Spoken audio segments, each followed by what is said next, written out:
Today, we're in Mexico City, a city known for its bustling food scene and award-winning restaurants. But in this video, we're going beyond food, and we're gonna do an epic mezcal tasting. We'll learn about the difference between mezcal and tequila, various methods to taste mezcal, about its production, and more. And we'll also be trying some Mexican wines and having an incredible tasting menu to go along with it. It's gonna be the perfect afternoon in Mexico City, so let's get into it. But first, how did we get here? How did I get here? So I'm on vacation in Mexico City.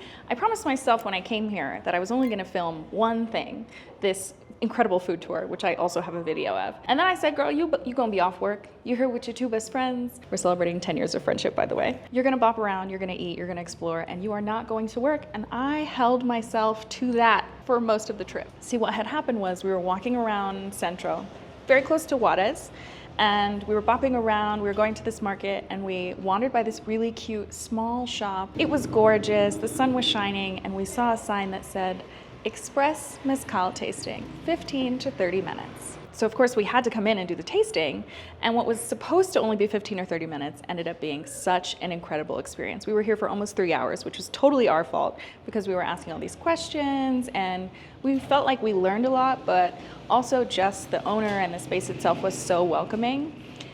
And about halfway through that experience, my friends looked at me and said, girl, you know you gotta film this, right? You know you gotta go back to work.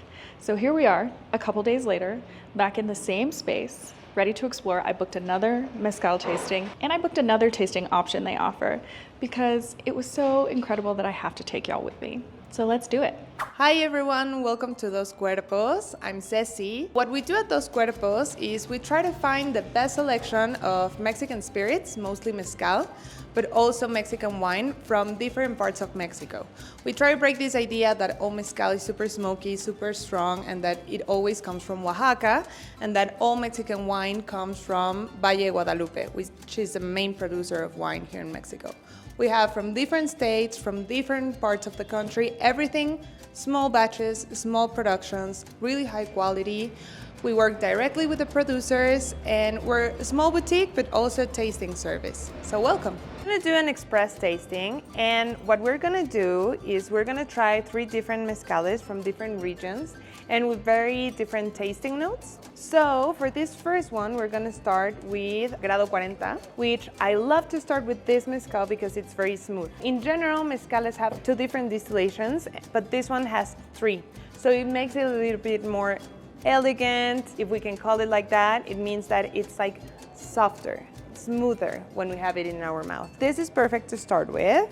When I start my mezcal tastings, the visual part of the tastings for me, it's like very simple in mezcal, right? Because I'm always comparing it with the sommeliers, for example, or to the wine tasting, which is like a fun part to see, but in mezcal it's not as fun. What we want to see is that it's completely transparent, no colors at all, and that is because we don't have anything that it's añejo. Maybe you've seen that most tequilas, for example, or maybe even some mezcales are a bit brown or yellow, and we don't want to see that, right? We want to see something that it's completely clear because these mezcales were not at wood barrels, so not like wine, for example. So that's young mezcales. Now we're gonna do the smelling part of the tasting. We don't do this as in wine because it's too intense, right? We're talking about 40 alcohol percentage, so it's gonna be intense in our nose. So what we do is we do always like little circles, and also because we have this glass that is called grappa, like the Italian spirit. So in grappa glasses, what we do is little circles and always leave it 2 to 3 centimeters away from your nose, okay? So like that, you'll be able to start getting some of the notes of the mezcal. For me, this one, I love it because it's very herbal, it's very fresh. Like usually people, when they come to our tastings, they have this idea that it's always gonna be like super smoky, super intense, right? They're almost even like afraid of mezcal sometimes. And when they get like these tasting notes, it's like better because it's fresher, it's citrical, it's completely different to what we're used to, or what we think about when we think about Oaxacan mezcal, right? Now that we're smelling it, I want us to do like a different exercise. So this is the distillation exercise, and I always say it's like a a good tip for when someone pours a little bit of mezcal and you don't really know the quality. If you want to know like the quality of the mezcal, of the distillation, this is what you do. What we're gonna do is we're gonna put our finger inside the mezcal just a little bit, and then we're gonna put it in our hand like if it was perfume, okay? I also love the texture. It's really important to see like how the texture changes between each mezcal. Now we let the alcohol go away and then we smell it. For me, this one is very floral, very fresh, but it's usually kind of a funky smell. I call it like that, okay? Because it's cheesy, it's woody, it's very earthy, and sometimes I think people expect it's gonna be like this beautiful perfume. And it's not always like that. It's kind of a weird smell. But the important thing here is that it never smells like alcohol. If it smells like alcohol, then the distillation, it's not from a very good quality. And I always say that means the hangover the next morning is gonna be the absolute worst. That's what we want. It can smell like anything but alcohol. So now we're gonna have our first sip and then wash our mouth with it. It's always the hardest part from the tasting. We wanna get rid of all the flavors. Maybe we're having like a cigarette or coffee or something. So we need our mouth to get used to this intensity of alcohol and to the tasting notes for sure. We're gonna have the mezcal and then we're gonna wash our mouth, swallow, and then we're gonna do the kissing mouth. We're gonna do like this, like if you were kissing someone, and then exhale. We always say that you have to treat the mezcal like your loved one. We say el mezcal a besitos. So you drink your mezcal with little kisses, okay? So peacefully love your mezcal, be calm, take care of it, give him some little kisses. And then we're gonna have the mezcal, wash, swallow, and exhale, okay?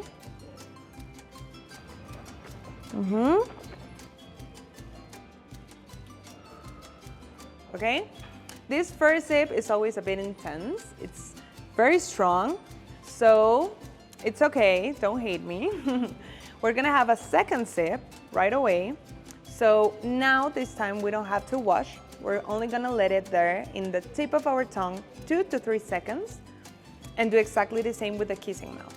This should be much better. I love this mezcal because it's right away you can see like this citrical notes, this very like herbal notes even, and it's the perfect mezcal to start with. 2 to 3 centimeters below the nose. It is kind of floral to me. Someone to finger, and then rub it on your hand, let it dry. That's really cool. You have to wait a little bit. It's really earthy and floral. Yeah. You smell me, I'll smell you.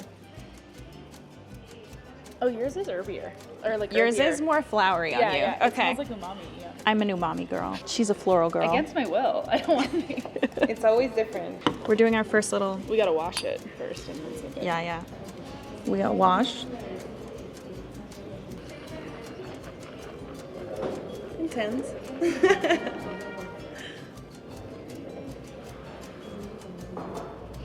It's not that intense, but it's a little bit intense. Yeah. Okay, second sip.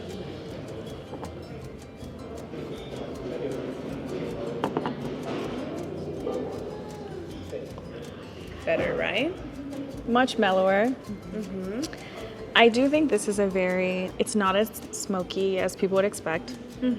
Very citrusy, almost like a little bit of lime peel. Easy drinking. I love it. So what's the difference between tequila and mezcal? It's a question that most people ask us at our tastings. And it's very interesting because as we were saying, most people think about the smokiness. So they would say like, oh, mezcal is always smoky, and that's not true. It all depends on the recipe. But there's 3 main differences between tequila and mezcal. For sure, it depends on who you ask, because there's like different versions between maestros and mezcaliers and all of this.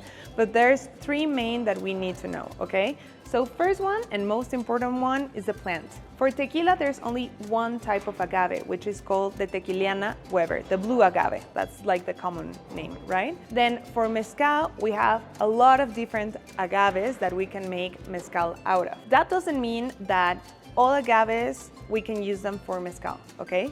We only use between 20 and 35 depending on each community, but for tequila, only one. Then the second one is the region. So I always compare it kind of like with champagne. Tequila traditionally needs to be distillated in Tequila, Jalisco, but for mezcal, there's 13 different states, not only Oaxaca. And then the third one is the distillation process. For tequila, usually the distillation process is made in copper or in stainless steel, but for mezcal, we can sometimes have distillations made in clay or in wood even. So those are the three main differences, okay, between tequila and mezcal. But that's why we say all tequilas are mezcales, but not all mezcales are tequilas. Here you have some snacks. This is agave worm salt. This is created by Chef Beatriz Attolini for us, especially for us, because this is the special salt or the traditional salt that we use to pair with mezcal. Then you have some crickets, and for me, these are the best crickets that you are gonna find in Mexico, I swear. And these are cacahuates de cantina. So these are these peanuts that traditionally people have at cantinas. Cantinas are these bars in Mexico that are like very popular. You will see like mariachis and trios norteños and families gathering and some borrachos even, for sure.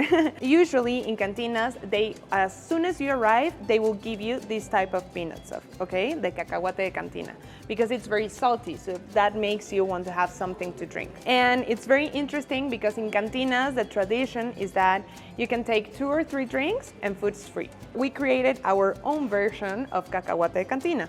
So this one has tortilla, chiles, and garlic, but we slice this garlic and smoke it.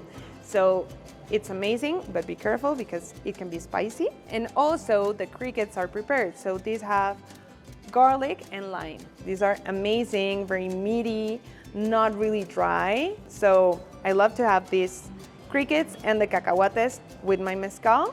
And we're gonna do the pairing exercise with this second mezcal because the first one, as it is too smooth, if we were pairing it with something else, it will kill the tasting notes. So now I want you to have this agave worm salt. It's very interesting because these are worms that grow in the agave, okay? That live in the agave, inside the agave. And little foxes will come to the agave and start scratching it. And that's how maestros mezcaleros know there's worms in it. So they cut the agaves, they take out these worms, they smash them, smoke them, and mix them with salt, and that's how you create the agave worm salt. In most mezcalerias, bares, or restaurants here in Mexico, whenever you have mezcal, they will serve you the mezcal with the salt and oranges. And for me, that's perfectly fine, but I think it's the same as saying all red wine is good with cheese. So it depends on the type of mezcal. That's why at Dos Cuerpos, we don't always give the oranges, and we don't directly give you the salt, because we like to think about the pairing exercise. What is good with each mezcal? So with the first one, it was great to have it just by itself. Now with the second one, we can try something salty with it because the recipe is completely different, you're gonna see. So the idea is that you will put a little bit of salt in your hand and you can lick it directly or just put a little bit in the tip of your tongue. Let it dissolve with your saliva and then have a little bit of mezcal and see how it changes, okay? So first, I want you to have the mezcal just by itself and then with the agave worm salt, okay? Let's try it that way. Teja maneje, okay? We're gonna try arroqueño. So this time we're gonna do the pH exercise with this mezcal. Put some drops in our hands, okay? And then wash your hands with the mezcal, okay? This is the first clue if we're gonna like the mezcal when we try it or not, to see if our body likes it or it rejects it. So we let it breathe for a while and then smell it. See how you feel with it, okay? If you like it, if you reject it, how you feel about it. For me, this one is more like chocolate, very earthy, more intense than the first one for sure. But it's crazy because this one, for me, at least in mouth, is very citrusy. Cheers! Oh. Yeah, mine smells like woodsy, which is interesting because the taste is really, really citrus. It's completely different, the taste is so different. But I really like it. Okay, then smell. Okay, for me, I get like mushroom and chocolate. But then let's see how that compares to the taste.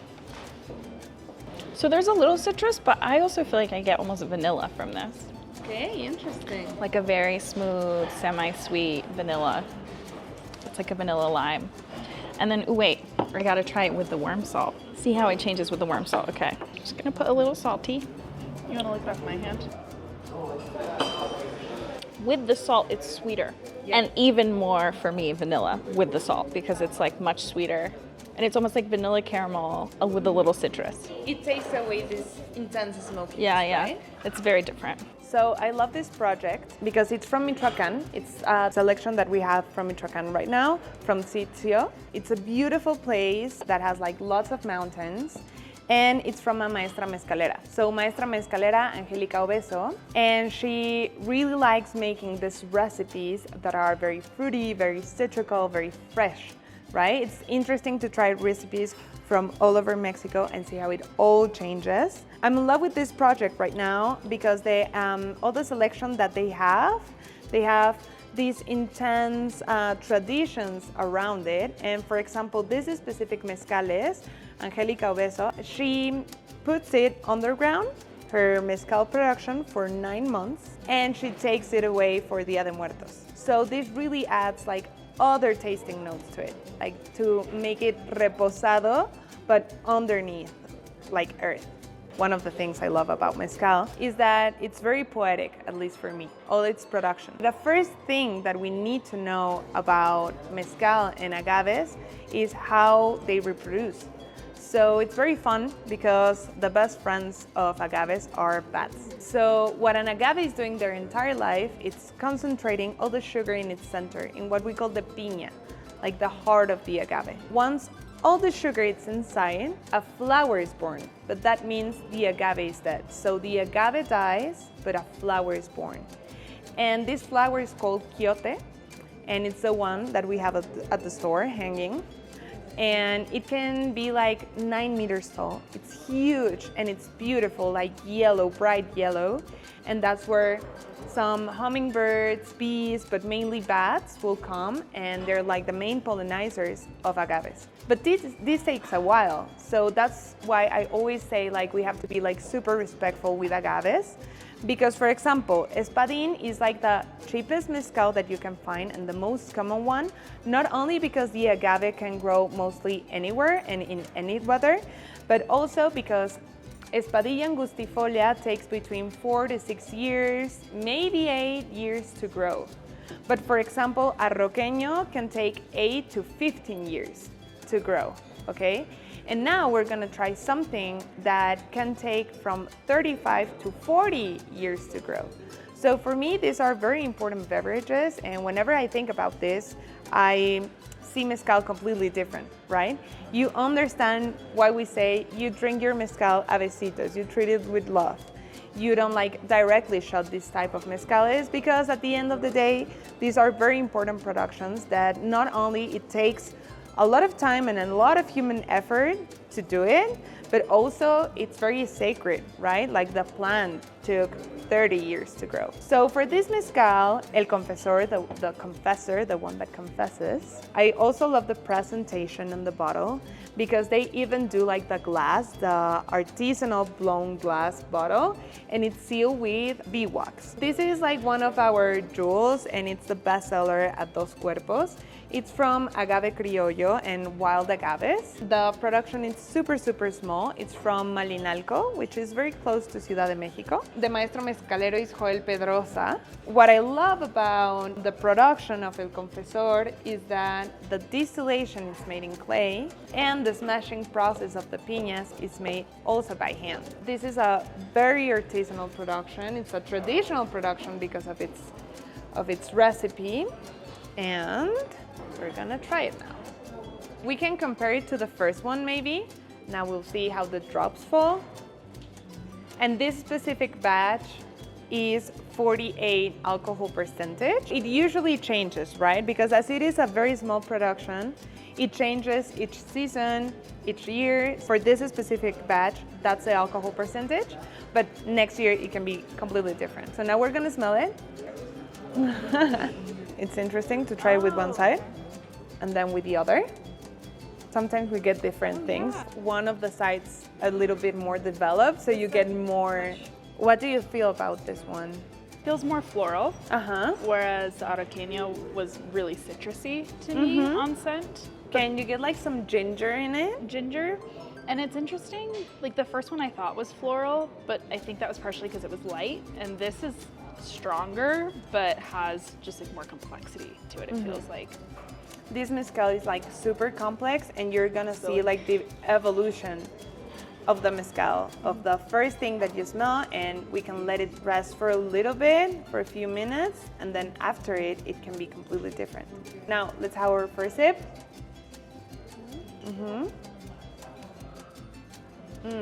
Amazing. I love this one.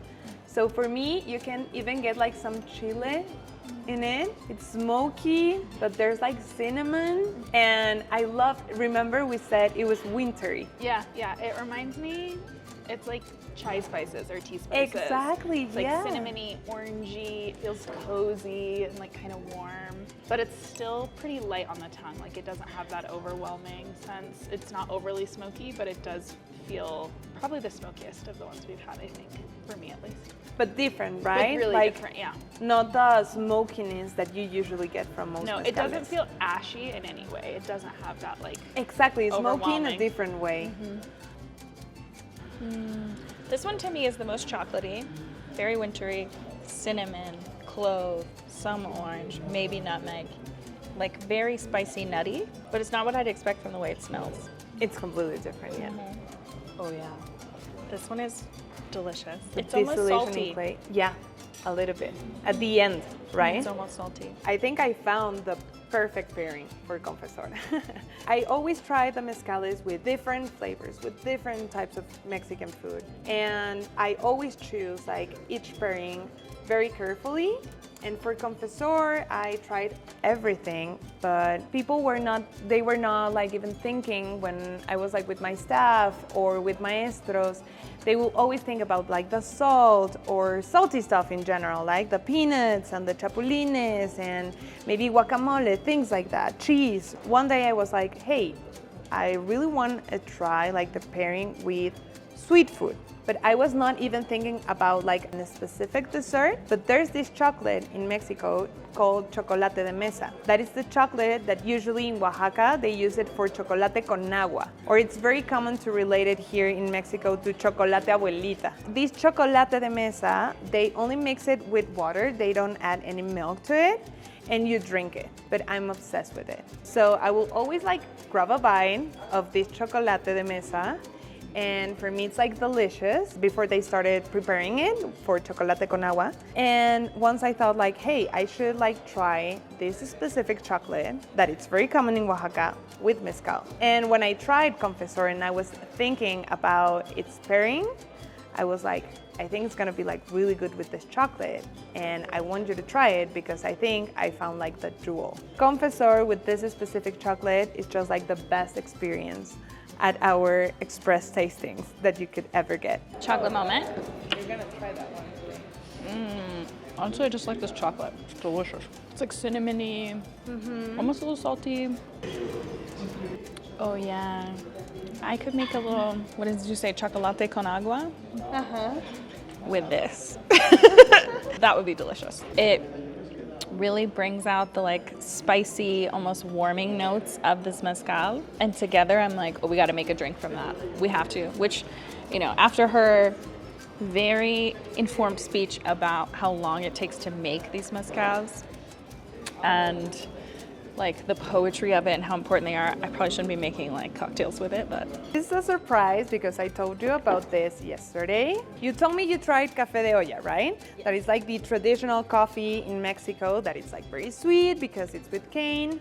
So this is amazing because it's café de olla with mezcal from Angelica West. We always give it with ice, and I'm obsessed with it because usually when friends come to my place and I'm like cooking dinner or something for them, and it's like dessert time, I would only give them this This is your dessert. You can always put like a little bit of milk or just like take it without ice.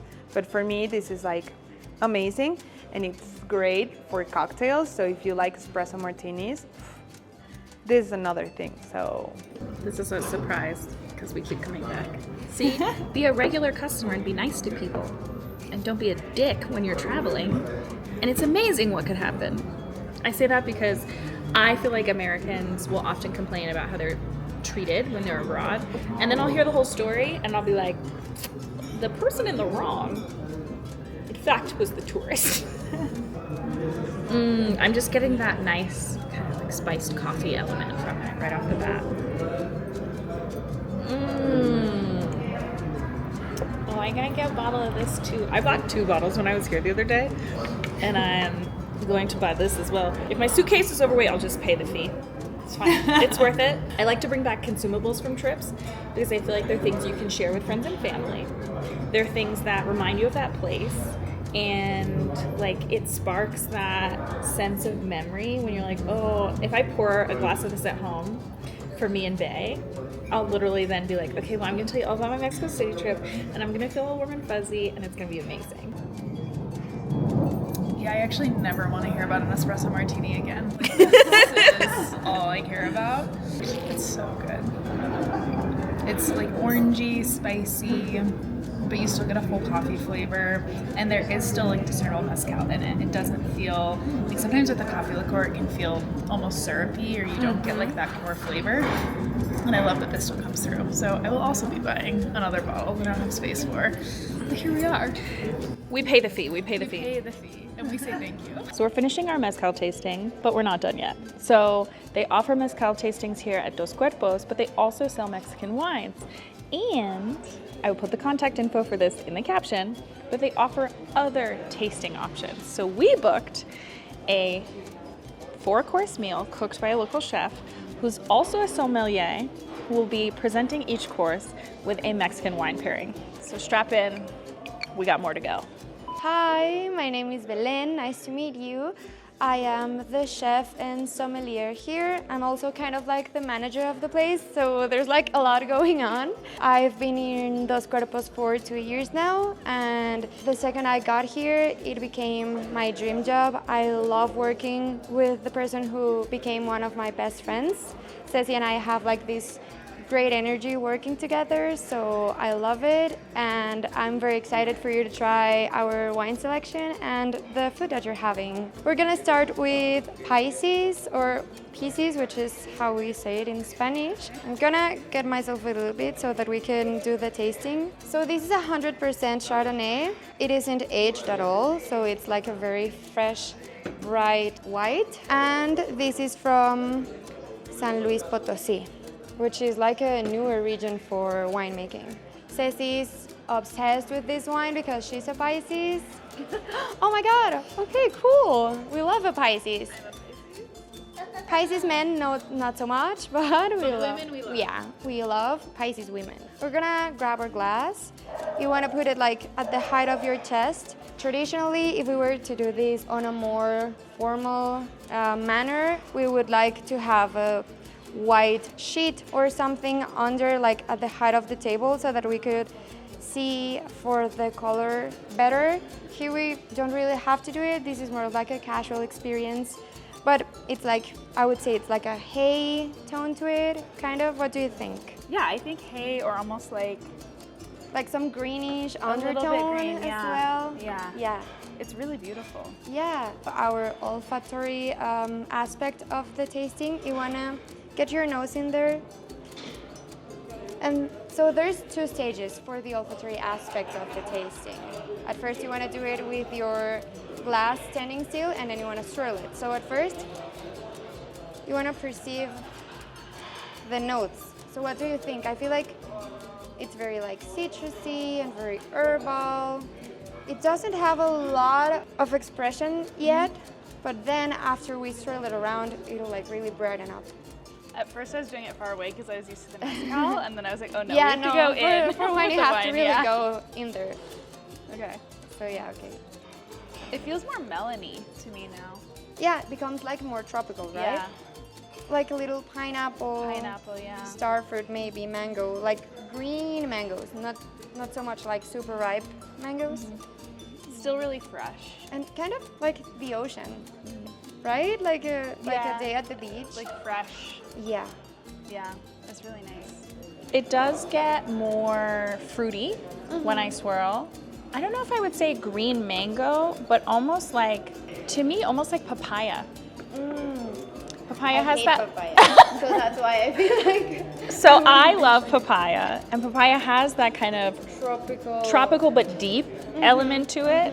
kind of like what you guys did with mezcal. You want to do it with wine. A wash. Kind of like swish it, do a little wash, and then swallow and ignore it. Swish and ignore, swish and ignore. I'm supposed to ignore it, but I still like it. So now for our second sip, you want to inhale through your mouth and like use your teeth kind of like as a filter. So you want to do like a Drain away. Okay. Oh, it's so different that yeah, time. because Yeah. now you can get like both aromas and flavors at the same time, which is what you want with the wine. Yeah, I feel it so much more in like the back of my mouth as Yeah, well. that's Like, the acidity. that's where it hits, whereas the first time with the swishing, it just kind of felt kind of all over mouthfeel, but yeah, I really felt it back here with that. And you start like to salivate a little bit. Yeah. Because like in that area of our tongues, that's where the acidity will be like captured better, and the way that we can like taste it better is back here, so that's why it makes us like salivate a little bit.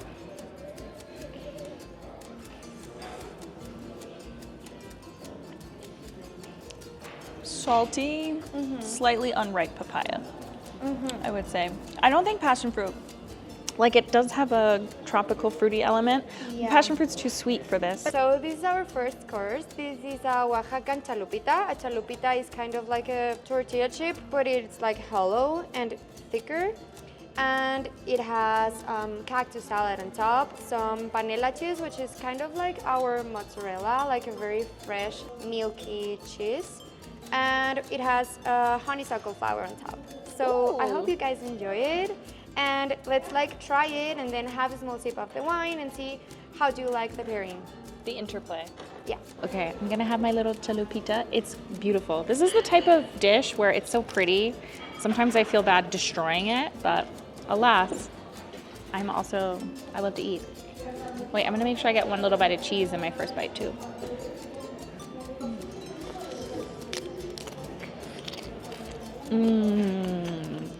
So fresh, so bright, and then you get the crunchy element from the shell. It has olive oil. The mouthfeel is almost like, I'm not gonna say fatty because it doesn't feel heavy, but really silky, creamy. And the herbs are bright, but still earthy because it's herbs and vegetables. And then with the wine, you actually get like a little acidity and a little brightness that balances out like the olive oil and the vegetables. It's really nice. For our next one, we're gonna switch it a little bit. We're gonna do an Australian wine, but it is made by a Mexican winemaker. He once traveled to Paris and he went to France and he tried like so many wines, and he really fell in love with wine. He fell in love with it, and he wanted to make his own wine, but instead of making it here, he traveled to Australia and he opened his winery. And this wine we love because it's produced in Australia, but it's made by Mexicans for Mexicans. So it is only sold in Mexico. It's called Trompo de Juguete. Juguete is a brand, which means toy. 2022 Cab Merlot. I feel like even it being Australian forward in its notes, the way that it is handled makes it very well designed for the Mexican palate. I would say like violet, purpley tones, very bright, not super like intense. It's deep, but not super deep that you cannot see through your glass. Floral and a little spicy as well. You can get some black pepper there. More of like on the spicy like area. But also you get fruitiness. More tobacco. Even like some like cocoa powder. I can already tell you that I'm in love with this wine, but like if I buy another bottle of something, I have to get another suitcase. Anything could happen, but this wine is like uber ripe blackberry, a little jammy, with some sort of fresh green element. It's not super heavy or super sweet, very drinkable. It's lovely. This is a lovely red wine. So now for our second course, we're gonna do a traditional tortilla soup.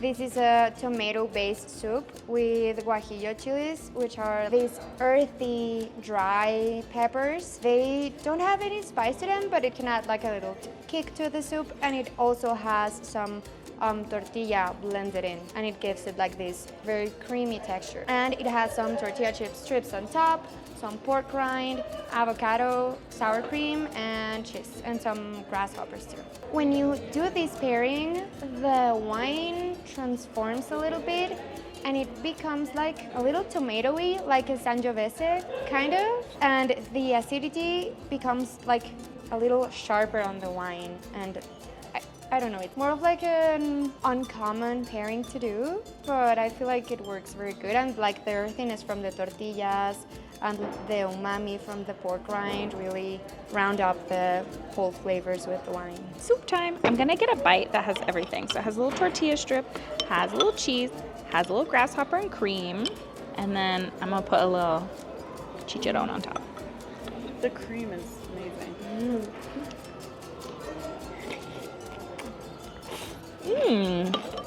It's a very complex tortilla soup. I love that the tortillas are blended into the sauce. I can feel that. It's almost like I can taste the corn, but there's this added mouthfeel to it that is very apparent. Okay, I'm gonna try it with the wine. It makes the wine sweeter. Immediately different flavors from the wine.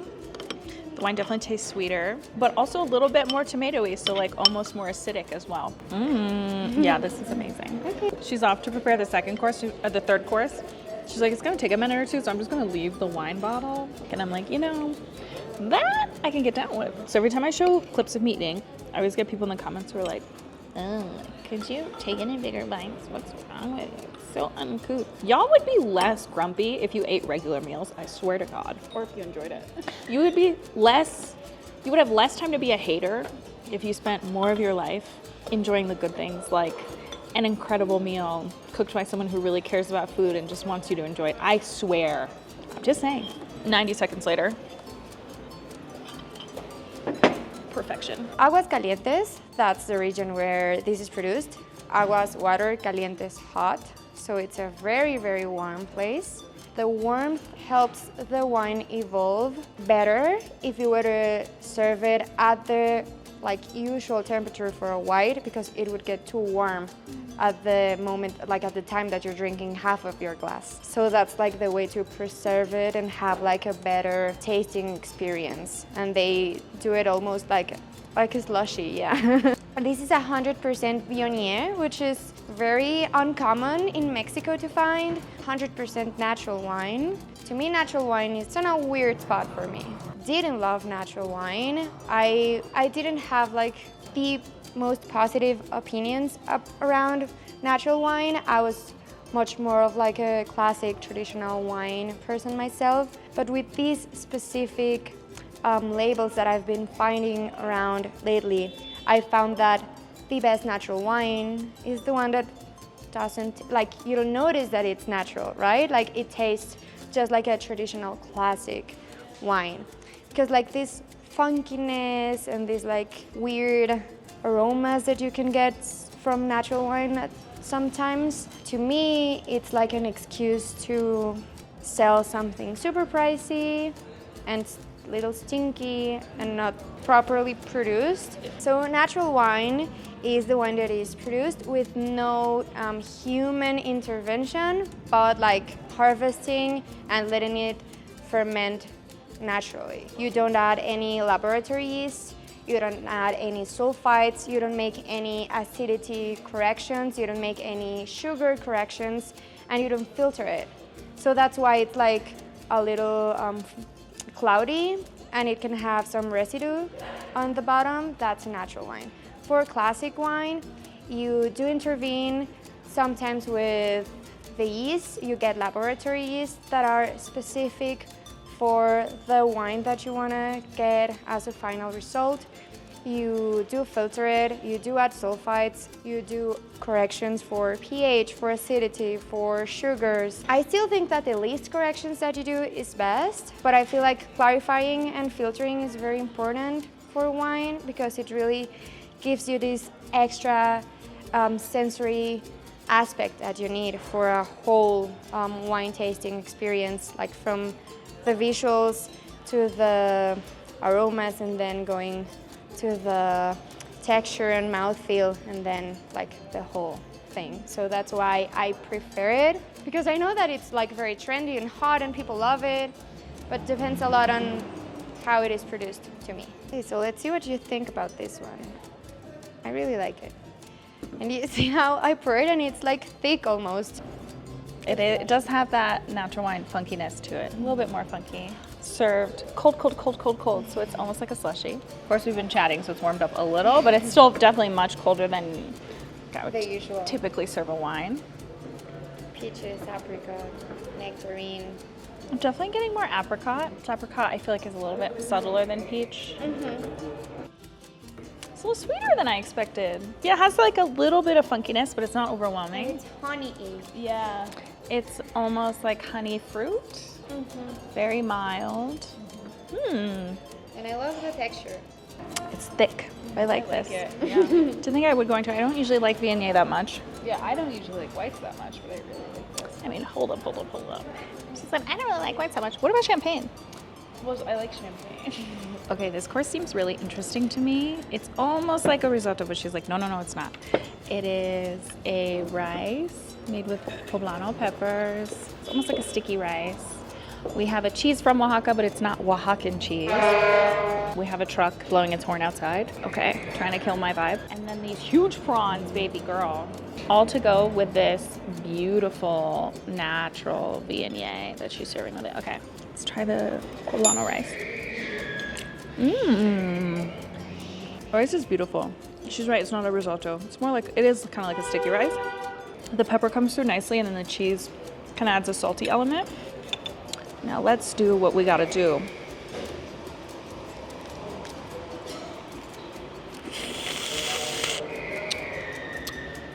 You gotta suck the extra flavor. Gonna peel these babies. The way I'm about to fling shrimp juice all over myself, but I don't even care. There we go. The shrimp's nicely cooked. It's like a little bit sweet, which I think shrimp has a natural sweetness, which you don't notice if you put a really heavy sauce on it. But shrimp is a little sweet, a little salty. Oh, baby. Okay, so this course very sweet. The shrimp is almost sweet and nutty, is how I would describe the flavor. Not overcooked, it's really nice. Also, I like a peel and eat prawn, peel and eat shrimp situation. It's kind of fun to get in there with your hands. I know people hate that, but to me, it's like a sensory experience. This rice that's a little bit almost earthy from the chili and salty from the cheese. It's a really beautifully balanced dish. I'm not even gonna attempt to try it with my wine right now because I have shrimp on my hands, but I can already tell I'm gonna like the pairing. Okay, once upon a time, I went on a date and we went to get crab legs. And I was like, I don't know, I think not even a quarter, I was probably half pound in on these king crab legs. I look up, this man was looking at me like he was disgusted, and I was disgusted that he was disgusted. Because what you mean you took me to crab legs and you think, A, I'm not gonna eat, and B, that I'm not gonna crack some fucking crab. We're not a good compatibility match, okay? Clearly not. Oh, this was lit. Other things that happened while we filmed this episode, I drunk texted Shannon's man. Cold, never met this man before. Just got the number and said, hello, how are you? I love how are you? I also said, guess who? And his sassy ass was like, well, this is WhatsApp, so your profile says Anella. He's not gonna go away on the sauce, unfortunately. It's all right. My fellow Scorpio brethren. Now that I've had more food, let's try it with the Viognier.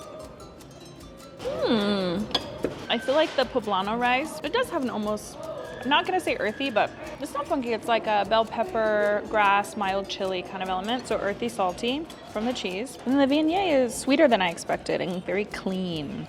So it's a nice top note while the food kind of sits underneath.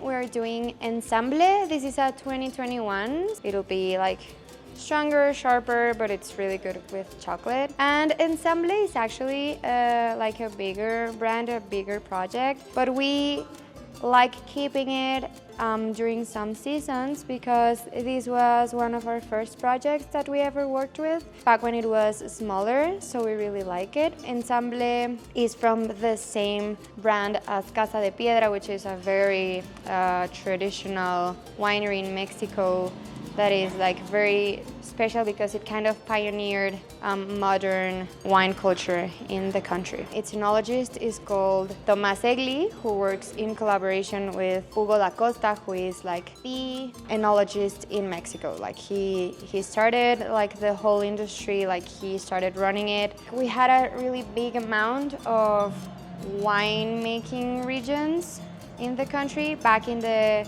1500s, 1600s, up to the 1700s. But then Mexico started consuming a lot of their own production and of their own wines, and they stopped drinking Spanish wine. So the king at the time, who was Philip II, he ordered to stop with wine production and only use it for religious purposes. So they had to destroy a lot of wineries and a lot of vineyards. The plants that had been like aging and becoming like wiser and better, most of them got lost during that period of time. Yeah, and then the revolution came in 1910. War made like the rest of the vineyards that were still alive, they didn't give any attention to them because it was a very dark time during that period. And also then phylloxera came, and this plague ended with the rest of the vineyards, so we lost most of them. And on the 1930s, give or take, the industry started like regaining its like power and investment, and it's been recovering since. So Mexico is not new to winemaking, but it had to reborn. And I'm not saying we have bad wine, but I mean we could have so much better like plants because they would have been older and mature, and that'll make higher quality grapes. And it's a shame that we lost them due to all of these things that happened around it. Just like robbed at the time. Exactly, yeah. Barbera and a little bit of Syrah. We've been here the whole day. Oh my God, that's so cool. For our final pairing, in the dark, but only because we're the problem, we talk too much, we yap. We have a chocolate torte, which looks beautiful, and this red blend from Ensemble. Very pruny, very like fruity prune, not as ripe of a fruit, but like a little bit more early Prune season. juice almost, right? Yeah. This is, to me, I'm just getting like liquefied prune with 10% blackberry. Definitely fruity, but not too sweet. It's very dry. With a little chocolate mousse to add some creamy and fat and sweet. Yeah. I was going to tell you this was going to work. You get this kind of fatty, airy, and sweeter element for this chocolate mousse, which also has some spice in it that I can't identify. It almost tastes like the chocolate, or maybe the liquid base was simmered with bay leaf. Like that kind of tempering, but also a little bit woody element you get from a bay leaf. It's not cinnamon. It's something else in the chocolate. Fatty, sweet, and then this dry. I think this red is the driest. No. This is the life that I was meant to live. I'm enthralled by figuring out what's in this chocolate mousse. The wine pairing is phenomenal. I'm gonna end it here because we're gonna go talk to them for like 3 more hours. I put all the links in the caption and description for this video. But all I have to say is this is my favorite part of travel, is we met these folks. They seemed really nice. They're really passionate. They're really creative. And we just connected. We talked for hours. We vibed. They taught us a lot. Hopefully we've taught them some things as well, like talking to them about the US and the American food scene and American wine. And this kind of exchange is why I like to travel. And I hope I get to do it more often. So if you've made it this far, don't forget to follow along and stay tuned for more from Mexico City and beyond.